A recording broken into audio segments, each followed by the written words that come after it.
சீர்காழியில் தேமுதிக சார்பில் ஆலோசனைக் கூட்டம். மாவட்ட தேர்தல் பொறுப்பாளர், சமூக வலைதள அணி துணை செயலாளர் தமிழரசன் பங்கேற்பு. மயிலாடுதுறை மாவட்டம் சீர்காழியில் கேப்டன் அவர்களின் நல்லாசியுடன் புரட்சியன்யார் அவர்களின் ஆலோசனையின்படி மயிலாடுதுறை மாவட்ட கழக செயலாளர் பண்ணை பாலு தலைமையில் வருகிற சட்டமன்ற தேர்தல் குறித்து பொறுப்பாளர்கள் ஆலோசனைக் கூட்டம் நடைபெற்றது. சீர்காழி சட்டமன்ற தொகுதி பொறுப்பாளர் ரவீந்திரன் இல்லத்தில் நடைபெற்ற கூட்டத்தில் சிறப்பு அழைப்பாளராக கழக சமூக வலைதள அணி துணை செயலாளரும் மாவட்ட தேர்தல் பொறுப்பாளருமான தமிழரசன் கலந்து கொண்டு நிர்வாகிகளுக்கு ஆலோசனை வழங்கினார். இதில் பூத் கமிட்டி அமைப்பது, BLA2 உள்ளிட்ட தேர்தல் தொடர்பான பணிகளை விரைந்து முடிக்க ஆலோசனை வழங்கப்பட்டது.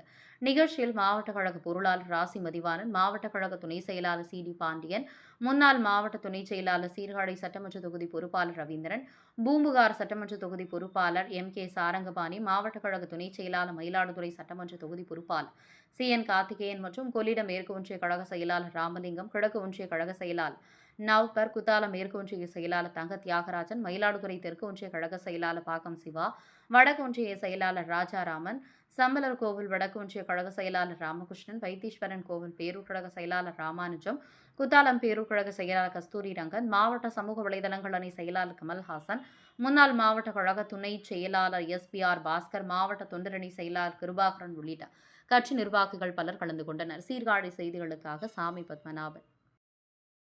உங்களை எல்லாரையும் வரவேற்பதற்கும் மிக்க அண்ணி ஒரு சிறப்பான முடிவு எடுக்கிறது காப்பிடுகிறார்.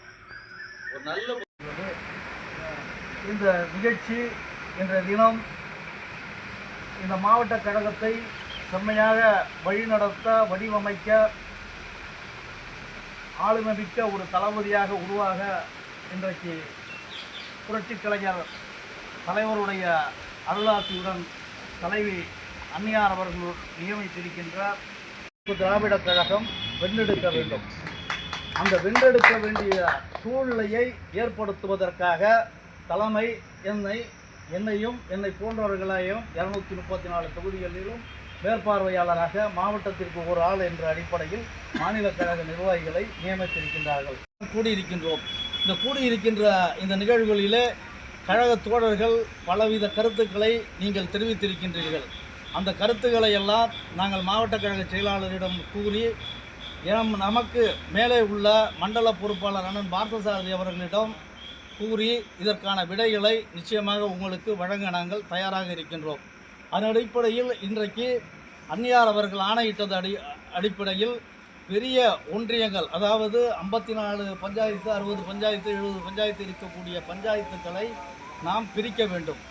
எப்படி பிரிக்க வேண்டும் என்றால் 15 பஞ்சாயத்துக்கு மேல் உள்ள ஒன்றியங்களை நாம் ஒவ்வொரு பஞ்சாயத்தாக நிர்ணயித்து, இப்போ பெரிய 54 பஞ்சாயத்துனா 3 ஒன்றியம், 60 பஞ்சாயத்துனா 4 ஒன்றியம், இப்படி பிரித்து அந்த ஒன்றியங்களை மிகப்பெரிய ஒரு வலிமை மிக்க ஒரு பகுதியாக நாம் மாற்ற வேண்டும். அதன் அடிப்படையில் இன்றைக்கு அந்த பணியும் நம்மிடம் இருக்கிறது. அதாவது BLA2 போட வேண்டும், பூத்து கமிட்டியை ஃபார்ம் பண்ண வேண்டும். இந்த பூத் கமிட்டியும் BLA2வும் நாம் நமது மாவட்ட செயலாளர் அவர்கள்தான் அன்றைய தினம் அங்கே தலைமையில் நடந்த கூட்டத்தில் எங்களுக்கு 1 மாதம் கொடுங்கள், நாங்கள் அனைத்தையும் சரி செய்து கொடுக்கிறோம் என்று நமது மாவட்ட கழக செயலாளர் அண்ணன் பால் அவர்களுடைய அன்பினை தான் அன்னை தாமதப்படுத்த வேண்டாம். ஏனென்றால் நமது மயிலாடுதுறையில் உள்ள சட்டமன்றங்களான பூம்புகார் மற்றும் மயிலாடுதுறை மற்றும் சீர்காழி அந்த கம்ப்யூட்டர் இதெல்லாம் பார்க்கும்போது, தேர்தல் ஆணையத்தோட லிஸ்ட்டில் பார்க்கும்போது நாம் BLA2 ஃபார்ம் ஃபுல்லப் பண்ணி பூத் கமிட்டி அமைச்சு அங்கே கிளியர் பண்ணிட்டோம் அப்படிங்கிறது அதில் வரணும்.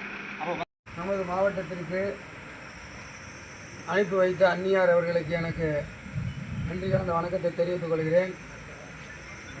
நான் மாவட்ட செயலராக சீர்காழி தொகுதியிலே முதல் கூட்டம் பேசுவது. அதற்கும் நான் உங்களுக்கு நன்றியை தெரிவித்துக் கொண்டு என் வணக்கத்தை உறுதிப்படுத்திக் கொள்கிறேன். இந்த தொகுதிக்கு மயிலாடுதுறை மாவட்டத்திற்கு அறிவித்த வருகை தந்து சிறப்பித்த சிறப்பு அழைப்பாளர் வருகை தந்த உடன்பிறவா அன்பு சகோதரர் தமிழ் அவர்களை, தொகுதிகளுக்கும் தொகுதி பொறுப்பாளராக அறிவித்த அவர்களுக்கு பணி சிறக்க என்னுடைய வாழ்த்துக்களை தெரிவித்துக் கொண்டு, அதற்கு மேலாக தொகுதி பொறுப்பாளராக இருக்கலாம், துணை செயலர், மாவட்ட செயலாளர் இருக்கலாம். ஆனால் ஒவ்வொருவருக்கும் ஒரு ஒன்றிய செயலர், நகர செயலாளர் முக்கியம் என்பதை அடிப்படையில் என்னை அறிவித்த காலத்தில்